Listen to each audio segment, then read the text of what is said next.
You are listening to Radio Belvaspata, South Africa. This show is dedicated to those who live and love from the heart in infinite ways. In today's episode, we will discuss, share, gain insights, and get clarity on the wisdom and teachings of the mystic and seer Almin, as well as discover more about the miraculous healing modality called Belvaspata. Your host for this show is Paul.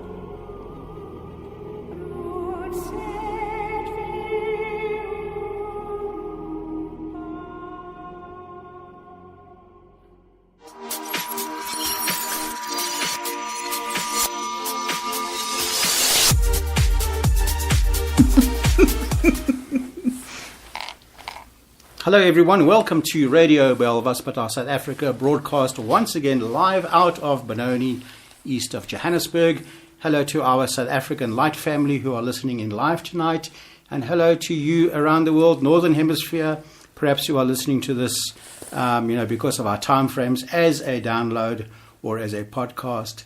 We are delighted to have you with us. Tonight we're talking about perspectives. Let me try that again. Perspectives of hope. We can't even say the word. Perspectives of hope and living in new realities is our theme for the night. We're going to start off just with a little audio with a poem by a beautiful poet called Wild Geese. And Sujata, thank you for posting this today. It is beautiful and fits in with our theme.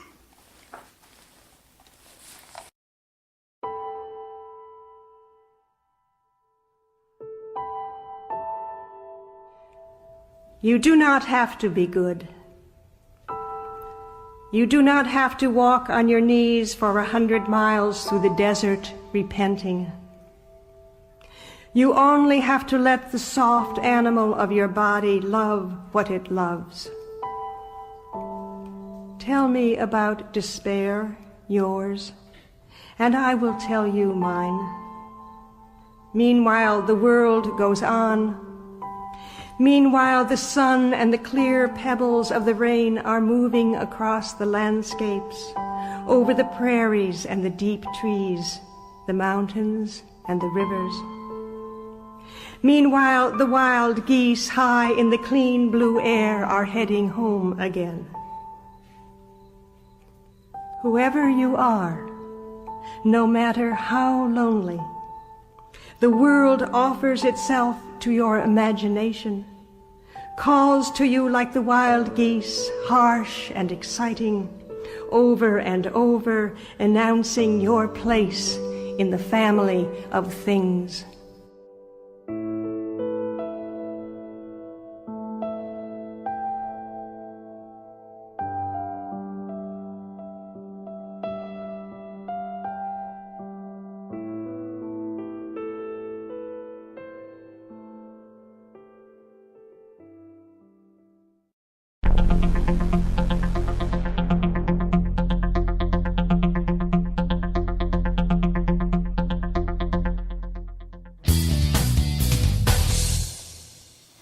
So last week we were speaking about smoke screens and fires, and tonight we're going to discover some of the reasons and insights happening around those particular events.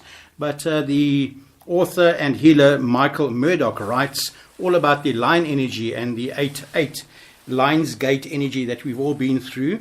And considering here we've had a lunar eclipse last week, and then next few days we're going into the huge solar eclipse, which has triggered so much anxiety among so many, and from what we see generally with people in the Northern Hemisphere, in the USA. But of course that's where that will be prevalent, and not so much for us here down south. And Michael Murdoch writes that this is an energy wave and a shift like no other before. He says it's been a rough shift all around. The one thing that he's realized is that this month, August 2017, has been extremely difficult for all and on all fronts, especially the forerunners who are integrating first. There's no shame in it and no emotional guilt for feeling a bit off. It's normal. He says, heck, it's our right given what we go through. A big theme for him and what he's been seeing with many is that he's had to look within and seriously be conscious of and notice with laser-like precision and immediately disengage with others that he can sense are feeding off their special brand of negative programming. and so have many others on this path. It's been a rough shift, and being here and doing what we do isn't easy. However, the pain, the fatigue, the headaches, the energetic body pounding is quite normal when integrating higher awareness energies and what he terms Christ consciousness. So don't feel, think and understand that your pain is meaning that you're doing something wrong at all. This is just what your body was triggered to do when higher consciousness and light energies entered this planet. We've now got an audio by the beautiful Master Almeen, Diane, as she starts to share more of the perspective of Hope's things that she's been working on. I think we're on number 6 tonight. And let's listen to what Diane has to share with us. And then when we come back, we'll talk about how the old realities have gone and new realities have certainly come into place.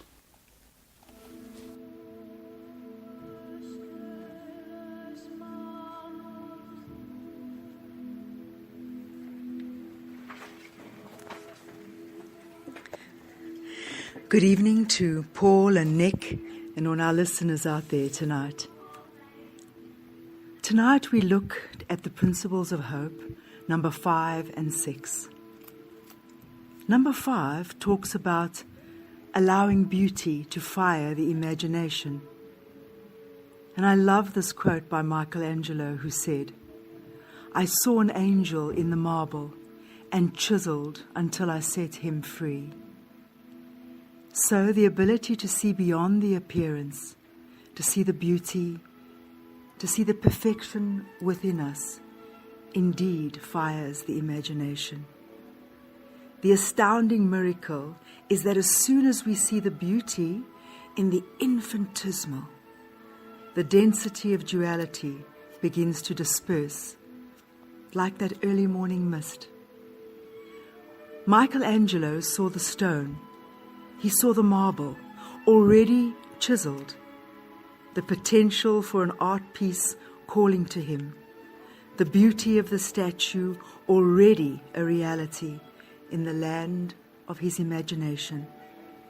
So when we see the beauty in every moment, any unrest or burden seems to be transformed and transcended, and then the vastness of our being is revealed, and we can simply sit effortlessly in our own being.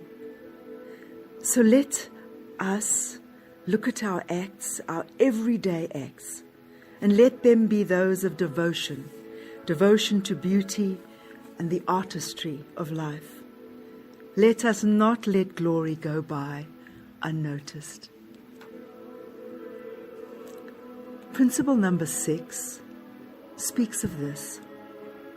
Hope as joyous anticipation of unspecified and surprising outcomes. Now, hope is not a longing for things or circumstances to be different. Hope is not a desire for life to obey and fit in with our desires and expectations. In fact, hope has no fixed outcomes at all, no attachment to outcome. For to hang on to those is binding. It's limiting. It's a self-pillaging desire. The hope that is unspecified is limitless, allowing for surprising outcomes, surprising possibilities. Almeen speaks of hope as lighting candles along the journey of eternity. Then all may bask in their collective glow when discouragement threatens our well-being.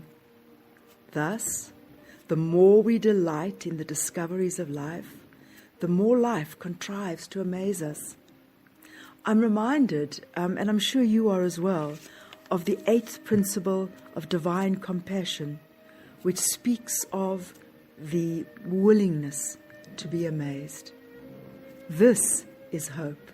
This is joyous anticipation. The old memories then start to dissolve, and we stop being undertakers. We stop living with the dead, for we no longer live in yesterday. Almeen has spoken of the death society. Well, If we live in the past, we are attached to the idea of who we think we are. So we play the role of the undertaker, dealing with that which is gone, which does not exist any longer. So let us draw nigh to these principles. Let us live them. Let us experience them. And the limitless field of delight is revealed.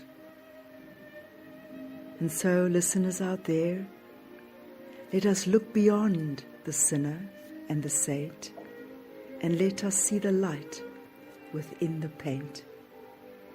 Good night, all.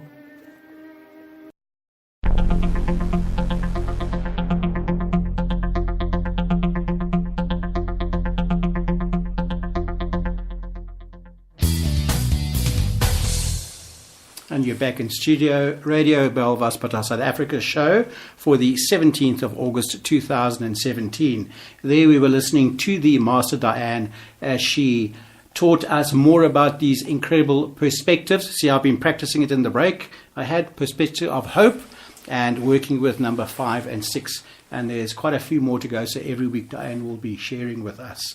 But even more than that, we have Diane with us. Oh, wonderful to be here. Thanks, Paul. Hi, everybody.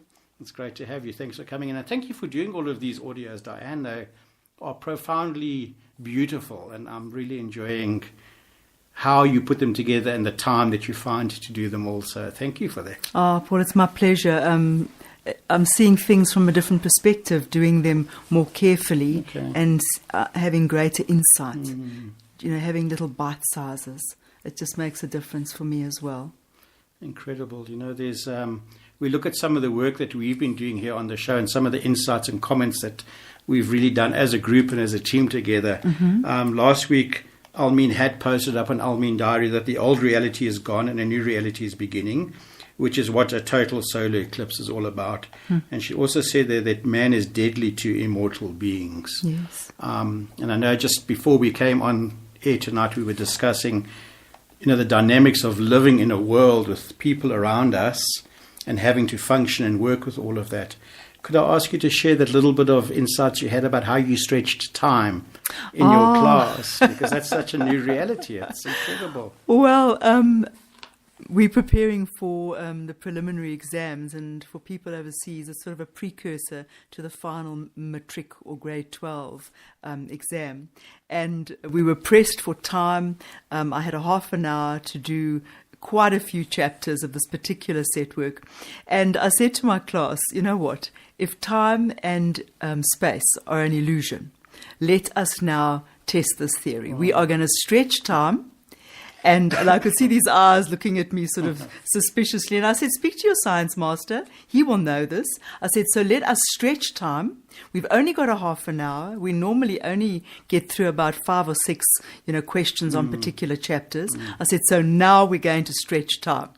And lo and behold, Paul, we did about 12 or 13 chapters. Oh, amazing. And at the end of the session, their eyes were huge. They could not believe what they had achieved. So just by changing that perspective. And then I said to them, right, if we can stretch a time here in the classroom, do it in your exam session. Because they're always worried about not finishing. Not having enough time to do everything. So I said, stretch it. Very much. Stretch it. Say, right, I might only have an hour of time. However, I'm going to stretch it. And for however long I need for this particular question. So it's going to be interesting if they forget it in the panic of the moment. Yeah, absolutely. As they step into that fear paradigm, how it rules and just holds them captive, I suppose. It does. And it's definitely holding people captive. As Almeen talks about, this death society that has emerged, living in the past. Living with that which is dead. And in a way, we have become undertakers. We are dealing with what has died, what no longer exists. And there's a kind of madness in that. There's a kind of insanity in worrying about what no longer exists. Almeen said that this is the stage where mankind's craziness escalates, sinking ever deeper into illusion, and the urge for us to withdraw from them becomes even stronger. Yes. I see more and more of that every single day. I'm very grateful for my processes because I can choose Yes. most of the time who I can interact with. Yes. But there's always those special moments that, that you have to get out. And you can't judge it. You've just got to work with it and understand it. And therein is the trap, is the moment you judge it, you're doomed. You are sucked in there, and it seems as if, I always think of walking in molasses, where it's so difficult to put one step in front of the other. And yet that lighting of candles on the journey of eternity for everyone to bask in moments of discouragement, how wonderful is that? I see a upswing, a surge in social media posts, which of course I'm involved with all the time because of the industry that we're in. Yeah. I see a surge in religious connotations and religious prayers and processes like that coming up, where people are saying, help this one, protect that one, work with that. I kind of, in Almin's words, would recoil a bit from that, because I feel the programming pulls you into a density of non-expression. To me, that is illusion. And I'm seeing that more and more happening. And when you look at recent events that are going on, I mean, the US is now trapped in this whole huge process that is going on, where there's white supremacy and black power. As a South African, I think we have gone through that multiple times, multifold times. And it's really interesting just watching the dynamics of all of that really happening, and how blame is apportioned and how separation is all coming into play. And I feel something is dissolving through all of that. They have to step into their own power as they're going through that. But really, this solar eclipse that's coming up, and Almin has spoken profoundly on it. In fact, I think we have a little clip later on about some of that. How it is only a certain pathway across the US, and everybody's flocking to be in the pathway of that dark light that is just unfolding. The 21st, I think it is, the 22nd of August. I'm just thinking so much for the yellow brick road. Everyone converging, walking. It's amazing the lure of disaster and darkness and doom and gloom. Well, I think there's a sense of worship probably in there within the DNA of people, but I think there's also probably a yearning for some newness and rebirth, and there's a very old programming associated with that particular event. Now, it's only in the Northern Hemisphere. Here we're just getting on with our day-to-day lives and processes, which is, for us South Africans, unfolding at an amazing amount of revealing, which is no longer in its integrity on every level. And I don't think, as a South African, anybody can hide it. Nothing surprises me anymore. Saying that tomorrow, probably somebody would. I go, here we go. But, we're not reacting. We're just seeing it for what it is now, and that cannot be hidden from us. I think there's been so much smoke and mirrors that we now cannot fool ourselves any longer. But Paul, going back to what you were saying a moment ago about, yes, people do follow, and somehow the drama of the darkness is a lure, but there's also a desire to change things. I think there's that kind of paradox, because on the one hand, we want to protect and we want to keep safe. And then there's the other, on the other hand, we seek boundlessness. So we're building walls to keep safe, but then we just want to jump up above and look beyond the wall. Becomes our own jail cell as well. But the paradox of, or I suppose we could call it a catch-22 situation, very, very prevalent for us. So the desire to protect on the one hand, and then this desire for boundlessness. So we just jump on the trampoline, just look over the wall, just get our head above the wall, see that there's something out there, and come back and feel safe and secure again. And the new South African way is very much behind walls and locked up, and with everything that we're experiencing on so many different levels.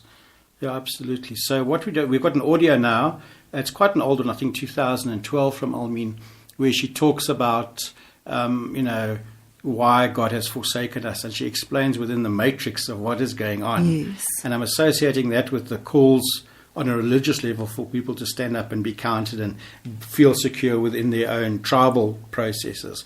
And I just find when I listen to some of this, it really put things into perspective. Oh, I'm looking for forward me. to I listening said the to right this. word, perspective. I can say it You now. got it. There we go. Okay, so let's listen to this. It says, "My God, why have you forsaken me?" And it's from Almin. All right, so Almin, I had this dream wherein I said to you, "My God, why have you forsaken me?" Could you elaborate? I've looked really deeply into the dream symbols that you gave me, and what that refers to is really quite a deep mystery, because the cosmos can be described as a window. The window is made up of the matrices, and many of the beings have been, well, most beings in existence have been stuck or entrenched in the window. But what's happened is that the sticky stuff of belief systems have captured them, so they sit like flies on fly paper against the rim of the window. The quadrant can be described by the flower, the seed of life. It can be described by the Torah's tree of life, by the I Ching, and by the Dzogchen. The 4 stages of development. Well, the 4 stages of development have created several vehicles through which life moves around and around the windowsill. And it is spirit, soul, body, and there are 2 levels of spirit, so that makes a total of 4 sides through which life moves. Now, beings have traveled around and around, and that is the reason for the linear change. But the actual purpose for the window was like a magnifying glass in which the infinite, which is boundless, examines a small portion of itself. If you open a window in a dark room, the sunlight comes through. It is only because the dust particles in the air light up those sunbeams as they come through that you can really see them. You can't see light beams directly. The illumination of the infinite's being cannot be seen by it directly. So it created individuations. The individuations they were created, but they were really not. They are eternal, but let's not go there. But the individuations are the dust particles that are the form within the formless light. And so it was meant that the dust particles, the individuations of all beings, dance their dance of their free volition. There is no right and wrong way to dance this dance, because it is beside the point. It is just out of the sheer joy of existence. The infinite observes its own light only when it is illuminated through these dust particles or the individuations of beings. But as the light has shone through the window has been represented by matrices that got thicker and thicker as the belief systems grew. This has entrapped the beings that should be flying in the air to illuminate the infinite's light so that it may study itself. Much the same way that the ocean could study itself by putting a bucket in the bottom of the ocean, so that it can look within the bucket to see at least a very small section of itself. So, as we have been in this matrix, the windowsill itself and the whole experiment would have failed if somebody stepping into the matrix did not, in fact, make the journey around and around to all 4 sides of the window. Different beings, depending on who they are, how much of each of these sides has infiltrated them in that they believe it to be them, have different time. They have different speeds at which they travel around and around until they can eventually find their way out of there and do what is called the eternal dance. The eternal dance is the dance of individuations within the illumination of the infinite. So I have moved around when I got into the mirrors at a faster pace than you chose to make the transitions. And as a result, it has seemed as though I have abandoned yourself and other loved ones of my own. The truth of the matter is that just recently I have begun to realize this analogy that I've given you, and realized that I simply don't belong in the window at all. I do not belong in the spirit or the body or the soul. They are merely the vehicles that have collected the stories of the experience of the trapped particles that have had no choice but to go around and around, because to stand still was to completely lose that individuation. So I have just begun to withdraw from the games of the Matrix. I don't justify my actions anymore. I don't attempt to pacify others' reason, and I am no longer inhibited by clocks and time. And I do the best I can, it is not 100%, to say, no, that's not my reality. And to disconnect my energy entirely from body, soul, and spirit. Because beyond it lives the formlessness, and within it, the formed, which is eternal and it has no beginning and no end. We can say that there has been beginnings and there have been ends because of this matrix. There always is a point at which life leaves one side of it, whether it's an individual moving from life to death or from death to ascension, but there always is a seeming ending and a seeming beginning. But in fact, when you step out of the sticky windowsill to dance in the light that shines through the window, you realize that your existence is one of endless beginnings.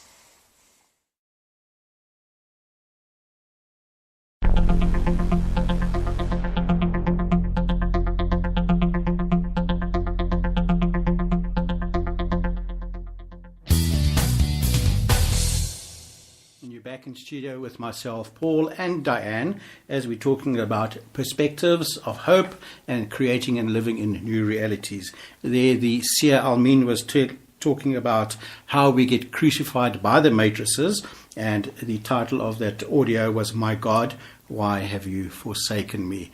And we see many, many people around us working on the level of bringing it in deeper and deeper for themselves, trying to deepen their faith in their religious process. And yeah, if that's their journey, that's the way it is.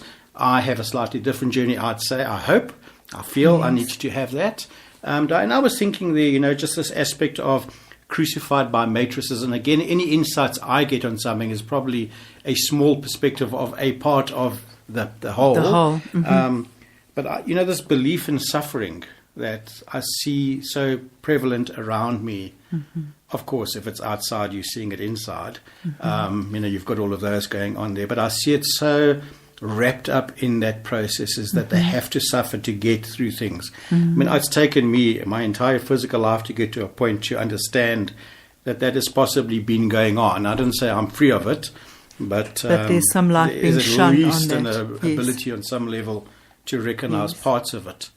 And I'm thinking that, the matrix has probably been dissolved, or most of it. But I'm feeling at this moment that we are in a wrinkle of time. And Almin likens a wrinkle of time as time maybe being linear or exponential.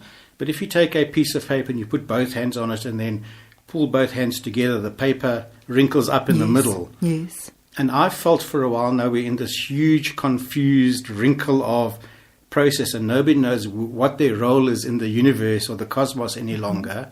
And that's caused a great deal of confusion and chaos as people try desperately to create an identity for themselves around what they knew and then what they're experiencing, which isn't the same things. Does that make sense? I'm just drawing that picture in my head of a piece of paper looping up and that being the loop. And maybe, you've got something there, because that could create huge anxiety, huge fear, connected again to the eclipse. I don't think that's perchance, that's happening now while you feel, that there is this loop in time. So feelings perhaps of abandonment also appear. An intensely hard work to climb up the front part of the paper that's now wrinkled and lifted. But you get to the top and you see more. There's a better perspective coming out of that. And then probably a Jack and Jill go tumbling down the hill kind of process that's going on. Now, that's the thing, Paulie, we were talking about before the clip, is those two perspectives which dance paradoxically together. So here you've got the desire to protect, whilst you're being sort of propelled into a different kind of vision. You just get a glimpse of the boundlessness of life before you slide down the hill, the Back Jack into and Jill.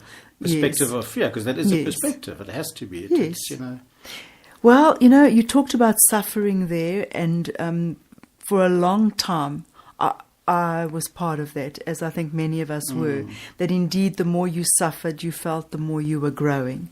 And the need for that seems to have dispersed, where we learn through grace. But I think there's a difference between suffering and pain. You can break your arm and feel the pain of the break. But if you put energy into that, and woe is me, and why did this happen, and you create this matrix of victimhood, then that's when the suffering steps in.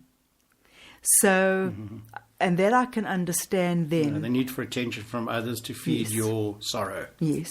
Then suffering is created. So there may be pain, and you accept it as it is, but when you attach a story to it, that is when the suffering, I think, is created. Well, I think that fits my perspective now at this moment of, like, you're taking a run at this wrinkle in this paper to get over the top. It takes all your time and energy, but you haven't got quite enough, so you slip down again. Yes. And it's like that proverbial one step forward and two step back feeling that many people are sharing. And eventually you're so tired, I'll never make it, I'll never get up there, because you keep trying to do the same thing, repeating over and over. That's the matrix of repeatability. The law of repeatability is there.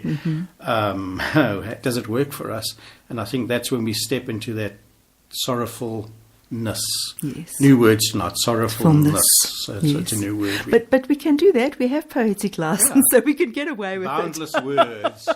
So now a new word in Wikipedia, sorrowfulness. But Paulie, I think it's also connected, and I speak for myself here, in thinking or believing that we are our personas, believing that is who we are. And this is what the field of hope actually strips away and removes, is that connection with, or the identifying of yourself as being this persona. The moment we believe that we are who we seem to be, that is when we get stuck on the windowsill little windowsill, of life. Which Almeen was detailing there in great detail. Yes. And if the individual is the light particle, and maybe that's the dance we play in that momentary beam of light, but that does not change the essence of our being. And I've only just realized, we talked about this a couple of months ago, and the repetition every night of saying this mantra, that my being is my sustenance. And I said it night after night, and I realized only this week that I never understood what being meant. Okay, so you had a different perspective and insight over that. So I've had a glimpse this week of what is really my being. Oh, wow. And that has changed the way I see everything. Yeah, wow, it must do. Well, that's wonderful. That's magical. It's living in a higher sense of magic now, you know, And of the shift. And Paulie, you know what? You want to hold on to that, and that's a trap as well. Of course. Because you've never been born, you've never Yeah, died. but how exciting just to have that. I mean, of course, hold on to the bliss of the experience. And you want to because you think, and you can feel yourself panting after it, and that cannot be because it is always there. It never changes. Do you think for you that's a merging of the inner and outer realities in your life? Yes. You actually kind of Yes. combine them together now. Yes. And you know what? It's not happened for me through any intellectual process. You just realize when you are in it that there is nothing else. Wow. For semantics and for examination, understand. like I mean talking about the bucket in the ocean, you do that just to zoom in on a particular, area where the light is shining. But Or not shining. or not Yeah, shining. to find Yes. something that you can fix Yes. or get more of. Paul, it was the most amazing thing because in that moment you realize there's nowhere to go to, there's nothing to fix. It doesn't matter if you're male or female. It doesn't matter if it's Monday this week or 10 years ahead. There is no time, and for the first time that made sense to Yeah, me. And you take up all the space. You are everything there is. Isn't that amazing? Wow. That's profound. And there was no work attached. There was no effort. There was an intention, maybe not there and then, but we always feel we've got to put the work in.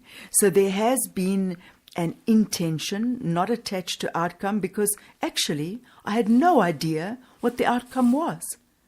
Only when I was in it did I think, now I can understand that. One of the things that I love about our radio show and the sharing that we have, it's all organic. Nothing is planned. I mean, we do have a layout and framework for our show. We have our audios in terms of a theme. Some of them we play, sometimes we don't. And then when we have special moments like this where we're just opening up to this experiential boom, I don't know how to even describe it. I can feel it from you, and I'm just really happy that you're having that experience because it is so uniquely yours and you're taking ownership of it. But then I look at some of the information that we may have compiled before we've had this conversation. Yes. And the next bit in our paperwork is talking about Almeen's High Magic of Time maps, about the 7 perspectives of the feminine. We've been into it before, so I don't need to go through them all. But the first is the adventurous perspective. Sure. And all I'm feeling from you is that you have actually hit this adventurous process. And it says, I'll just read this short little bit. The 7 perspectives of the feminine play a central role in high magic, but unlike the masculine perspectives of external space, it's not always so obvious how to have a perspective of inner space. Almeen explains that the first perspective, which is the adventurous perspective, is a nice way to learn how. And for me, you've had this adventure of discovery by bringing in, mantras of reality that have created a completely new way of being, a new life, a new reality for you to experience. Well, that new way of living and that new reality, I've had a glimpse of it. Do you still find there's parts of the old programming wanting to pop up now and again? Oh, yes. I'm sure you do, and I'm sure you're completely aware of them, as they do, but they no longer have the power they did. You're aware of how they did dethrone you. Well, I'd like to say that they have no power, but some of them do. But I think being aware of it and not fighting it. And the triggers that go with those particular things. Yeah. And those triggers are always event or people associated, Yes. or combinations Yes. thereof, what we associate. So, we either get rhythm out of our space completely or we work on ourselves to a level where something becomes a reality. Yes. And I think we are now in a time frame where we are experiencing the reality and got to grow the reality of these experiences. And we were saying a while ago in the show that the theory of things has died away. It's now time to live in the fullness of, being who you are, living in this life of high magic all the time. Well, I think you've spot on there, because there is value, obviously, in looking at the theory, and I can't deny that for myself, but you cannot compare that with living it, experiencing. It's got to be experiential, otherwise it's just theory. It's like you get past this point of thinking about doing things, knowing you should be doing it, but maybe not knowing how, and being trapped in that not knowing, of the insecurity of that, and trusting and surrendered enough to actually step into allowing it to become a new reality. That's been my experience on some of the platforms of my life. Yeah. But you know what I've just realized is that we're talking now about creating a field of hope, of glad expectation. But I think that we have been doing this for years. For eons of time as well. We just haven't had words for it. Now the light is shining on it, and we think it's new. It's not. It's always been there. Grace, this is what a field of hope is. It's grace. We're and on top of the wrinkle of time now to see and a wider perspective. Exactly. So if you're at the top of the wrinkle, you have eagle vision, and I think that we are all, grace is available to us all. And this field of hope and glad expectation has always been there. We just see with different eyes now, maybe. Okay, I'm giggling hysterically because I've got to explain something, how life unfolds. And I'm going to quickly say to everybody that I've sold the contents of my company in the most miraculous way, totally non-expected. I've kind of said this before, and now I've got an empty shell of a company which I want to work on more social media and launching programs and things like that. I'm sitting here, Diane, and I want to say thank you for helping me, because I haven't had a name for the company. And now that thing about eagle vision and eagle perspective has given me the name The Launching Pad. Wow. No, well, And I had the launch effect, I had the log-on effect, I had all of that going on. It wasn't working this last week. How So amazing. Thank you, and high five for that. Can we high five right over the microphone? Let's do it. Bam. There we go. Thank you. So the launching pad sounds good to me, so we'll do something with that. That sounds wonderful. So, yeah, Sure. and I've been trying to merge this cause and effect process, not just live in effect, not just be the cause, but be all of it, and be owning all of that. And so thank you for helping me with that. Well. So the show's over, everyone. I've got work to do. Diane will continue with you. Well, we were talking tonight about the fifth or sixth principle, and it's about creativity. And that's what you've been doing. Yeah. I think so many have. I mean, it's just flowing. I have this big whiteboard I have to keep writing stuff on because I can't keep up with what is flowing through me, and it's so exciting. Sure. But the next moment, as you think it, then something comes in that you've got to put in place. And yes, you've got to work with it. It's all brand new stuff we've never dealt with. I mean, Nick and I are just dealing with levels of things we never, ever thought possible in our lives. But how incredible the opportunities, and that's exactly, it's that state of creativity of manifesting something that is there. And we're going to take time with it. It is taking time. There's no rush with it. But it is just growing day by day. And when there's a missing link, just wait, because 10 minutes later, something will come in from somebody in our circumstances and environment. Say, there it just is. Thank you. Sure. I just had this picture of you, this juggler, juggling all these balls. It is like that. And very then much so. Look how skilled one becomes. Yeah. And another ball comes in, and the others go higher. And this dexterity that you have. Isn't it amazing? But you're doing that as well. I mean, Maybe you're telling me not so how successfully. You did our audio today, how you had to lock your door in your classroom and make time it between the breaks and the bells. Perfect mastery of all of that. And I'm saying the willingness to try it and the willingness to be there to do that is what makes it all happen. Paul, this is it. I've begun to realize that it's gotten, willingness is the thing. Absolutely. If you are willing. Yeah. Just to have that adventure, to have that experience and not need to have an outcome, but just it's going to happen. You don't need to be packed. You don't need to be prepared. You just need to be willing. Isn't that incredible? That just blows my mind. Well, there's something else coming up as well in Al Mindari just about an hour or 2 hours ago. Hagar the dragon that was captured by the US government. And that's a post that Al Means had put up on Al Mindari following an earlier post where she talks about a dragon was captured. Last few weeks we've been talking about smoke screens and fires. Here in South Africa, we've had so much of it on a hugely intense level. Last week, Darshan and I were talking about the Lionsgate Bridge covered in smoke from all the fires. Yes, I saw and how that. she's like so used to living in the smoke, it doesn't even see it anymore. And then I thought earlier when I saw this, that's what the smoke is about. It must have been hell capturing a dragon, and he's snorting fire and smoke and burning things up, and trying to tame the dragon. I mean, how does that happen? I mean, I'm not so worried about the entirety of the post to read through it, but Yes. the actual issue is, how does a government capture a dragon? And I don't think a dragon goes lightly. Well, if you think of the metaphorical perspectives, the dragon possibly synonymous with the mind, and a breathing fire. It needs to survive. Hell and brimstone has been let Absolutely. loose. Yes. Because people are saying on a religious level we're now living in the extremes of hell. And I saw a post where somebody went to hell for 23 days, they died, or 23 hours, and they met, and they gave all the names of these celebrities and ex-popes and whatever. It doesn't matter. I don't have to give the Yes. names. But Yes. And I'm sitting there going, okay, moving on.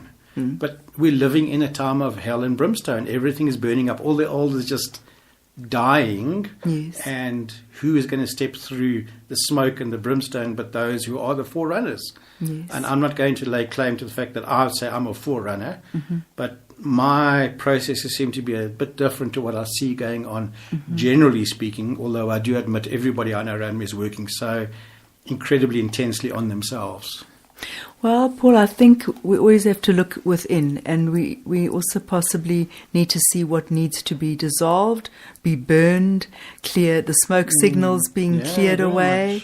Well, Almin is saying is that certain groups have been dissolved, that Yes. no longer they're malevolent and I don't know what other words she's used, distorted groups of creatures Yes, that are that's all right. not human any longer, walking in human form, are all being dissolved and disappearing. So, there is a great leveling obviously going on, and everything has to be in its perfection. But all I can just see is this dragon eye opening, and then it's captured. And the hell that must break loose after that. I mean, it fits perfectly in terms of the scenarios we see going around the world and the reptilian processes, going in with that. In our own country, these horrendous fires, which is, Very much so. really, it must Malevolent in all levels, Yes. absolutely It evil. must have felt like Yeah. hell and brimstone to people living in that And environment. very much the colour and creed process going on, in terms of something trying to separate all of that. So maybe the dragon will burn everything down so that there's nothing left to fight over, that everybody is equalized and has to rebuild through a new perspective and hope. And see through new eyes. I'm not talking on a physical level, I'm talking Yes. more on maybe a spiritual level, Spiritual a level. different perspective there. So we've got a new audio from Almin here. It's just come up as well. She's talking about the new birth of perception, and she said that this one will not be handed to us. It's just a mini little class from her working on a workshop that she's coming, an online webinar that she's come up about the solar eclipse time. Okay. So that's coming up now, but that post just came up a little while ago. And Almin says it brings the energies of closing down the old and ushering in the new birth of perception, which is the new birth of the sun. In this preview of embracing the magical properties of the total solar eclipse, the seer Almin explains how seizing the gift of boundless love and power will now require a fundamental attitude change on our part. And unlike previous evolutionary shifts, this one will not be handed to us on a platter. That is, we will not simply receive a number of new reality principles that merely require our internalization. So let's hear what she's going to I'd say love about to hear that. this because I haven't actually heard this clip. So Here we go. Beloved ones, it is never easy to be at the beginning of an evolutionary stage, as we've pointed out. But this one is a particularly large evolutionary step for us to make our way into a whole different reality, different building blocks of life, And so you can imagine that the challenge is also very large. This is where the eclipse comes in. It is here to assist us. It brings the energies of closing down the old and ushering in the new birth of perception, which is the new birth of the sun. It is the time for us to do this, and we have to eliminate all resistance to thinking that we can postpone this, it's too difficult to do, well, it's too overwhelming. Beloved ones, there is a principle of magic that says in essence that all resistance is the result of loss of perspective. And normally all failure and all resistance to life is the result of not understanding, because we lose the perspective of ourselves as eternal beings, and not understanding that we are no longer subject to time. The bondage of time has no hold on a being that has overcome the predominant transience of the passage of time. In addition to that, we lose the perspective that we are the creator of our own boundaries and limitations, that limitlessness is part of timelessness, is part of the reality of the white light. Boundless love, boundless power, no limitations. This is the gift of where we are. But we have to now make a major change of attitude, a change of how we live our lives, and the eclipse is here to help us. Let us study this so that we can embrace and utilize its energies. We have up till now, as the spearhead, as the way showers of human evolution, which has been the spearhead of cosmic evolution for other races as well. We have had certain things as a given. Every time there was a new reality needed, we were handed on a platter its principles. And all we had to do is master those principles.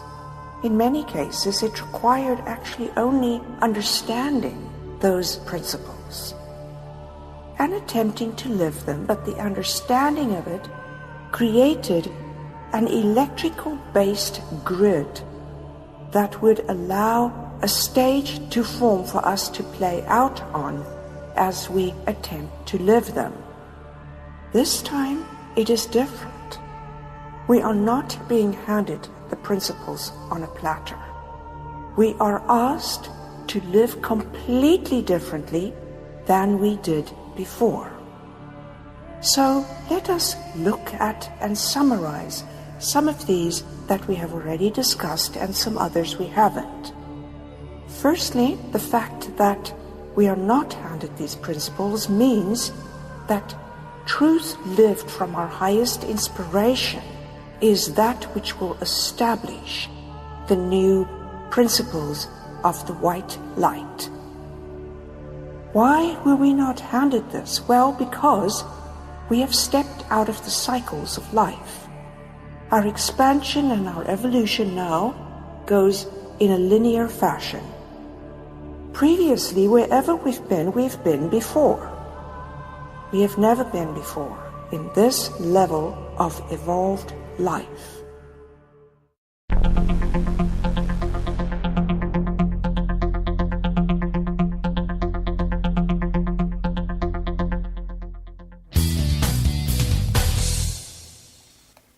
And there, the Seer Almin was explaining all about the new reality and about the new birth of perception and how we, as humanity and as a cosmic force, have never been in this level of living in high magic and this sense of, well, not even a sense, an aspect or a detail of incredible white light reality.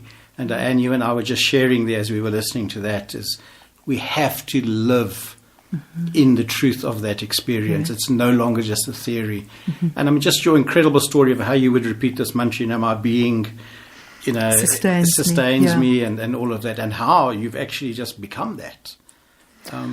Well, if I listen to Almin's clip now, I would think that was all one would ever need or desire, because that is complete in itself. Everything that we've ever thought imaginable is not going to happen. It is happening. Yes. And we have to own that. Yes. For the first time, we may have lit these candles along the road to eternity, but for the first time, we have a glimpse of what this eternity is. These words slip off our tongue as if we know them and are familiar with them. Yeah. But often it is the unknown. And if we're now having to step into this, but really. Well, the rune prediction of the week from Almin for this week, which I think ends tomorrow or the day after. Yes. Before the new one comes in, is that our tests are now. This is the week of tests, and I can feel within me how I'm having to ground myself and just hold myself solid within my own being, with my own aspects of things, and just continue doing what I need to do.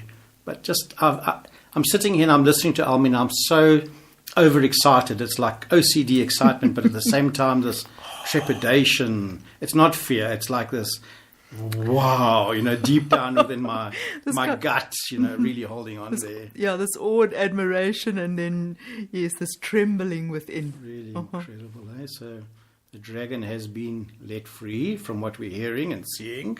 Yes. And we work with that, and then we've got to hold this so no calamities can strike as well. That's very interesting.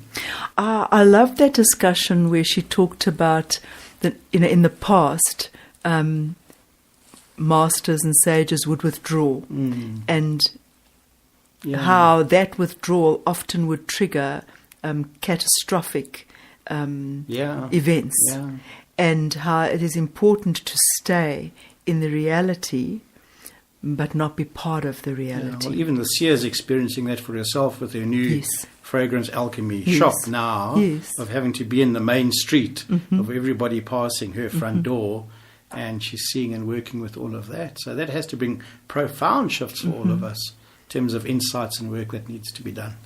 And how wonderful that she has them and can share them with us as we share ours with everyone. Yeah, and quite directly sometimes too, I've noticed. Kind of enjoying that process there. If you go onto Lightworkers, the latest messages there, we just look at the titles of them. And that always fascinates me, because the last three is the Pegasus out-of-towners, which really refers to the people who are coming into Portland and Oregon to stand in the eclipse pathway. And the Pegasus is really the newness of things, and they might be bringing big challenges for the area, 1 million people coming in at once. But they're also the gift bringers at the same time. There's something to learn from it. And the next one is, I've tried all the tools, and then who am I? And I'm finding that a lot amongst people is they're saying, I've tried to do this, I've tried to do that. It doesn't work, and I can't do it for myself. And who am I? And I don't know who I am anymore. All those questions seem to be reverberating around me, not within me. I kind of don't question anything like that now. But you're seeing all of those things as people are desperately trying to find an identity for themselves, where that identity can no longer exist. And it must be tough.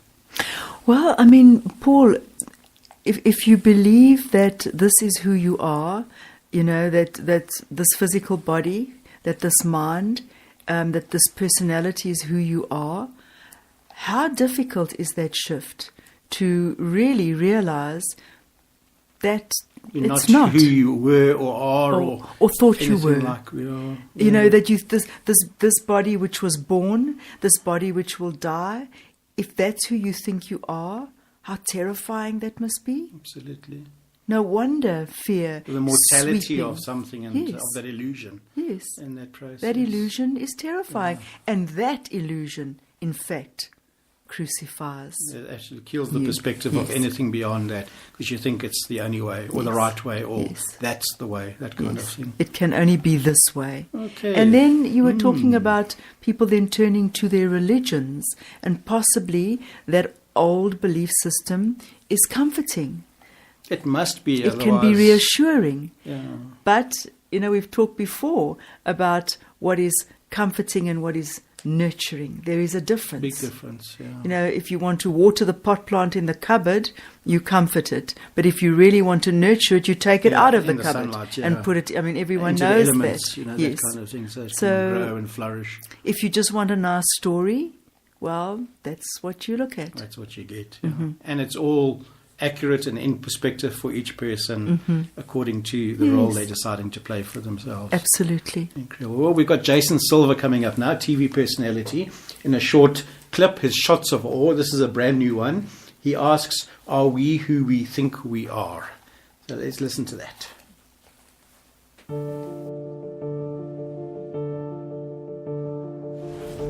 In the age of social media, people increasingly get to have a sense of authorship over how they present themselves to the world. Your carefully curated Instagram feed, your Facebook profile pictures. These are ways in which you essentially get to dictate, you get to construct the way that other people perceive you.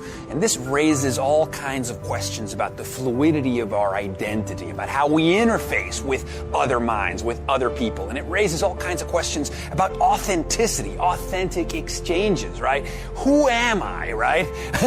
and so the philosopher by the last name of Cooley, he was a sociologist, and he wrote about the looking glass self theory. And basically what he said is that we come to be through the interactions that we have with other people by making models of the other person's mind. In other words, he says, I am not who I think I am. I am not who you think I am. I am who I think you think I am.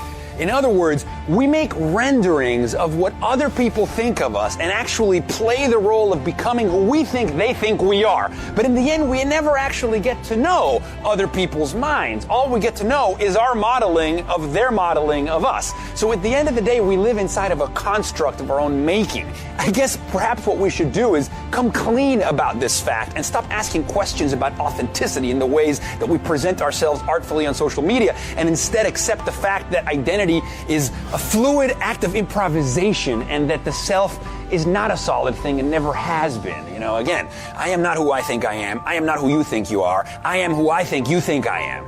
Wrap your head around that one.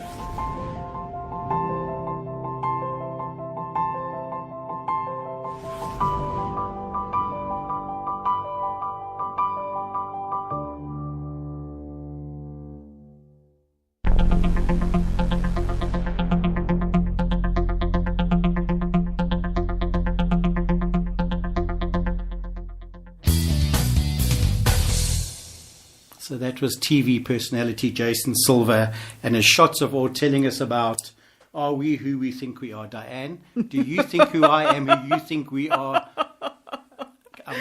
No. It's so complicated and complex, but that's what we do to ourselves. We do, don't we? Yeah. We create this chaos. And it's like Alvin was saying, you put a bucket in the bottom of the actual ocean, which is a paradox by itself to study the ocean, but you only see part of that, but in fact you only can see aspects of it, so you're never going to see the entirety and the eternity of it. The hugeness of it.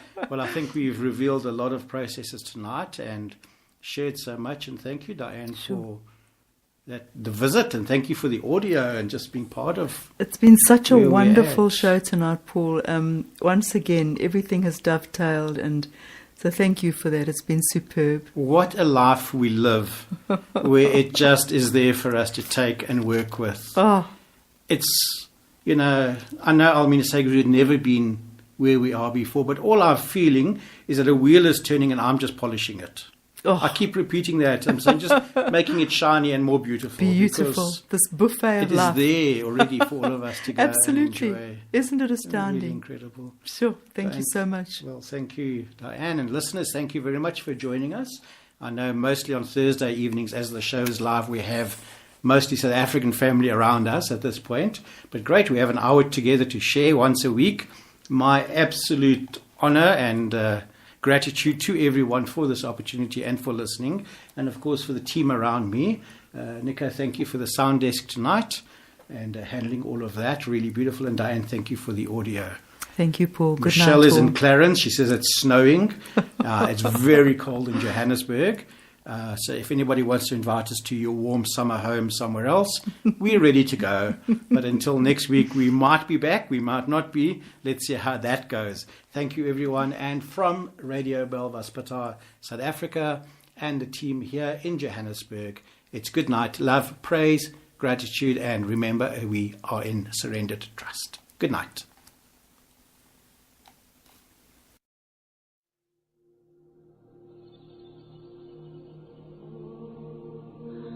You've been listening to Radio Belvaspatar, South Africa. Thank you for listening and sharing in our discussion. Should you have any questions with regards to the healing modality of Belvaspatar or have any healing needs, please send us an email to info@belvaspatar.co.za or add comments to our page on Spreaker.com so we can work on providing a suitable response. We now close this episode with the eternal ascension qualities of love, praise, gratitude and trust, and look forward to sharing again with you next week. Goodbye.